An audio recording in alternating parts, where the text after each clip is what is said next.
स्वागत है आपका हमारे अपने YouTube चैनल फंडामेंटल क्लासेस में। तो आज के लेक्चर में हम बात करेंगे इक्वेशन ऑफ मोशन यानी गति के समीकरण।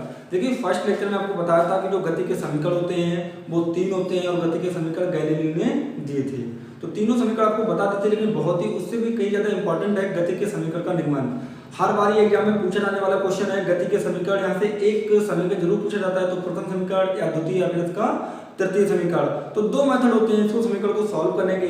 सबसे पहला होता है कलन विधि से गति के समीकरण का सूत्र निगमन और दूसरा होता है ग्राफी विधि से गति के समीकरण का सूत्र निगमन। तो आपने दोनों मेथड से बताएंगे। तो सबसे पहला जो मेथड है वो है कलन विधि से गति के समीकरण का सूत्र निगमन।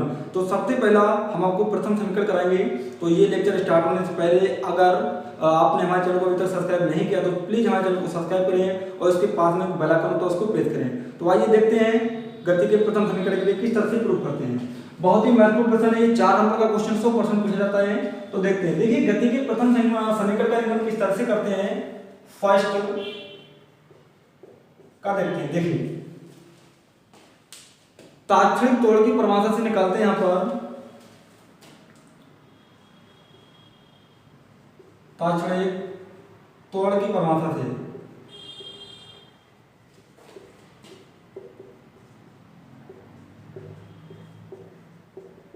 इसका फार्मूला होता है, तात्क्षणिक त्वरण की परिभाषा का फार्मूला निकल के आता है, वो होता है A बराबर dv/dt। ठीक है ना। हम जानते हैं कि वेग परिवर्तन की समांतर आपका त्वरण कहलाती है, तो इसको हम लोग तात्क्षणिक त्वरण बोलेंगे।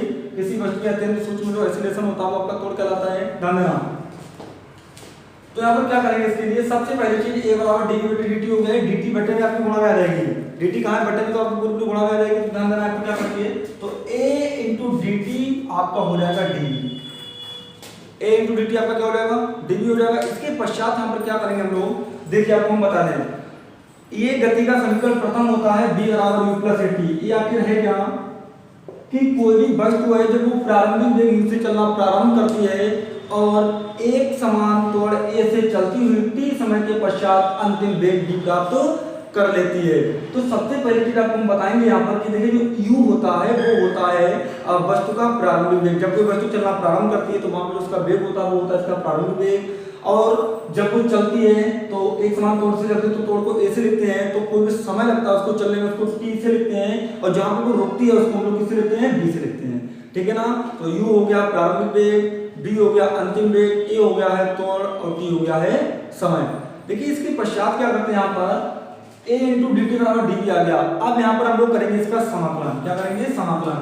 देखेंगे उचित सीमाओं के अंदर समाकलन करने पर, उचित सीमाओं के अंदर समाकलन करेंगे। पूरी जो आपको समीकरण दिए है इसको हम लोग समाकलन कर देंगे। तो ध्यान देना, ये आपका हो जाएगा a × dt में dv।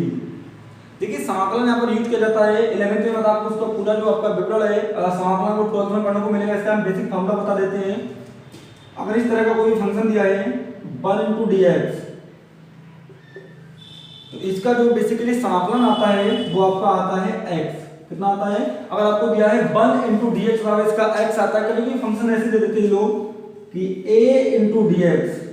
देखिए ये आपका कांस्टेंट पद होता है, कांस्टेंट हमेशा बाहर आ जाता है, यहाँ पर 1 बचता है तो इसका भी कितना होता है, x होता है। तो आपका क्या हो जाएगा, ax हो जाएगा।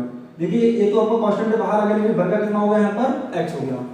dx है तो x होगा, dt है तो t होगा, थीटा है तो यहाँ पर थीटा हो जाएगा। अब देखते हैं यहाँ पर समाकलन करते हैं। अब यहाँ पर बात करेंगे लिमिट की। सबसे पहले इसको बाहर करने, कांस्टेंट पद भी होता है उसको बाहर निकाल लेते हैं। क्या बचता है यहाँ पर, dt × dv।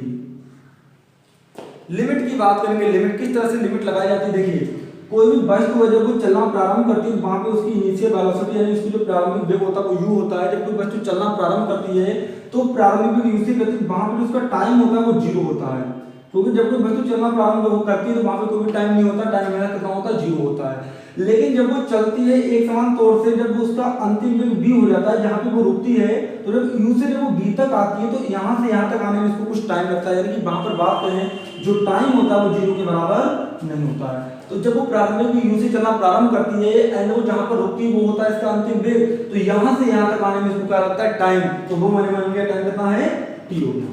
ठीक है ना। तो ध्यान देना, इसके पश्चात इसकी लिमिट कैसे लगाते हैं, a into D T, a into D T. देखिए यहाँ पर dt जो बचपन में चलना प्रारंभ किया वहां पे टाइम 0 था, लेकिन जहां पे रुके वहां पे टाइम कितना हो गया, t हो गया, तो लिमिट हो गया 0 से t तक बराबर समाकलन। देखिए समाकलन dv, dv का मतलब क्या है कि जब उसने चलना प्रारंभ किया वहां पे इसका था वेग u, लेकिन जहां पे रुकी वहां पे वेग कितना हो गया, v हो गया, तो लिमिट हो जाएगी u से b तक और ये आपका हो जाएगा dv। कोई प्रॉब्लम, इस तरह से लिमिट लगाते हैं, काफी प्रॉब्लम्स आती है लिमिट को लगाने में, लेकिन इसी तरह से लिमिट लगाना, लिमिट का मतलब होता है बाउंडेशन, कंडीशन होती है कि आप इस पॉइंट के इधर ले जाएंगे और इस पॉइंट से इधर, यानी आप कहां पे बीच में, तो यहाँ की क्या होती है, लिमिट होती है। यहाँ पे लिमिट होगी, आप हम इसको पुट कर देंगे 0 से t तक, 0 से b तक, सेम यहाँ पर 0 से t तक और 0 से d तक, a को बाहर निकालते हैं क्योंकि कांस्टेंट होता है। अब क्या करते हैं, 0 से t तक dt हो गया आपका a, बिल्कुल अभी बताया था dt, अगर आपका फंक्शन 1 into dx है तो उसका x होता है, 1 into dt है तो उसका t होता है। देखिए यहाँ पर dt का गुणांक कितना है, 1 मान लेंगे, तो 1 into dt का कितना हो जाएगा, t हो जाएगा, समाकलन t हो गया।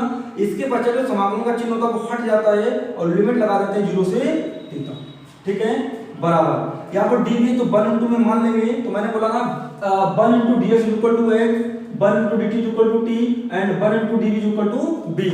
तो ध्यान देना, तो u से b तक लिमिट है, तो 1 into dv आपका क्या हो जाएगा, b हो जाएगा, लिमिट हो जाएगी u से b तक। कोई समस्या नहीं, केवल क्या बोला आपने बेसिक फॉर्मूले को याद करने, तो इसमें आपको इसका पूरा पढ़ाया जाएगा विवरण। इसके पश्चात देखो लिमिट कैसे लगाते हैं, लिमिट लगाने का सही तरीका बता दूं। कोई भी फंक्शन आपको इस तरह से लिखा हुआ है, x है, लिमिट आपकी है 2 से 3 तक, 2 से 3 तक इस तरह से लिमिट है, 2 से 3 तक। तो लिमिट कैसे लगाते हैं, सबसे पहले लगाते हैं ऊपर वाली लिमिट, उसके पश्चात लगाते हैं माइनस, फिर लगाते हैं नीचे वाली लिमिट। ये तरीका होता है, सबसे पहले अपर लिमिट, फिर माइनस, फिर लोअर लिमिट। तो सबसे पहले अपर का मतलब ऊपर वाली 3 है, तो x से लगा देंगे 3 लगा दिया, उसके पश्चात माइनस आता है और उसके पश्चात लोअर लिमिट, तो 2 की x का कितना हो जाएगा, 2 हो जाएगा, यानी कि 3 - 2 = 1। ये लिमिट लगाने का तरीका होता है। तो यहाँ पर हम उसको इसी तरह से फिट करेंगे। देखिए a ऐसे रहा, देखिए जहां पर t है वहां पर t ना आए, ठीक है, देखिए जहां पर t है, काफी स्टूडेंट मिस्टेक करते हैं यहाँ पर कि t × t स्क्वायर कर देते हैं, लेकिन ऐसा नहीं करेंगे, बिल्कुल गलत हो जाएगा। तो जहां पर t है तो वहां पे अपर लिमिट आएगी, कितनी आ जाएगी, t आ जाएगी, ठीक है, माइनस आता है और t की जगह कितना आ जाएगा, 0 आ जाएगा। कोई समस्या नहीं, बिल्कुल सेम इसी तरह से लगाया है, अपर लिमिट माइनस का लोअर लिमिट बराबर। जहां पे b है वहां पे क्या आ जाएगा, b आ जाएगा, माइनस d की जगह पे क्या आ जाएगा, u आ जाएगा। देखिए इस तरह से आ जाएगा, कोई समस्या नहीं होगी यहाँ पर। तो a t - 0 बराबर b - u। अब क्या करेंगे, a t में से 0 रहेगा, कोई भी फर्क नहीं पड़ेगा, पर t ही बचेगा यहाँ पर, बराबर में b - u। अब क्या करेंगे, ध्यान देना, a t बराबर b - u। देखिए अब आपका माइनस का u है, इधर आके किसका u हो जाएगा, प्लस का, तो माइनस का u इधर आके प्लस का u हो जाएगा, यानी आपको मिलेगा u प्लस का at बराबर में b। अब हम जानते हैं कि ये u प्लस at बराबर b है, इसको लिख देंगे यहाँ पर, सारे टर्म को लिख देंगे यहाँ पर, तो ये आपका हो जाएगा b बराबर u प्लस at। u होता है कलन विधि से गति के प्रथम समीकरण का सूत्र निम्न, ठीक है ना, बहुत ही मोस्टली इंपॉर्टेंट होता है, आपको कई बार बता चुके हैं। तो इस तरह से मेनली आपको ध्यान रखेंगे, यहाँ पर सबसे इंपॉर्टेंट इसका समाकलन किस तरह से करते हैं, और उससे भी ज्यादा इंपॉर्टेंट है कि यहाँ पर इसकी लिमिट कैसे लगाते हैं, ठीक है। आपको मैंने लिमिट का तरीका बता दिया और गति के समीकरण यहाँ पे लिख भी दूं। देखिए जो u होता है वो आपका होता है प्रारंभिक वेग एंड b होता है आपका अंतिम वेग, और a आपका होता है त्वरण और t होता है समय। तो गति के प्रथम समीकरण एक 4 चीजें होती हैं, अंतिम वेग, प्रारंभिक वेग, त्वरण और समय। तो ये रहा गति के प्रथम समीकरण का सूत्र निम्न कलन विधि से, ठीक है। बाकी आपको सेकंड में मिलेगा, थर्ड में मिलेगा, अलग अलग तीनों पार्ट में इसको प्रोवाइड करेंगे। तो यहाँ तक ये रहा आज का लेक्चर। अगर आपको किसी प्रकार का इस क्वेश्चन में डाउट हो तो प्लीज कमेंट करके जरूर बताइएगा, और आपको अगर ये हमारी वीडियो पसंद है तो प्लीज हमारी वीडियो को लाइक करें और हमारे चैनल को सब्सक्राइब करें, बेल आइकन को प्रेस करना ना भूलें। बाकी इस वीडियो को अपने फ्रेंडों में भी शेयर करें, जिससे आपके साथ साथ ये महत्वपूर्ण तरीका, ये महत्वपूर्ण मेथड उन फ्रेंडों को भी मिल सके। बाकी मिलते हैं न्यू लेक्चर में न्यू टॉपिक के साथ। Thank you.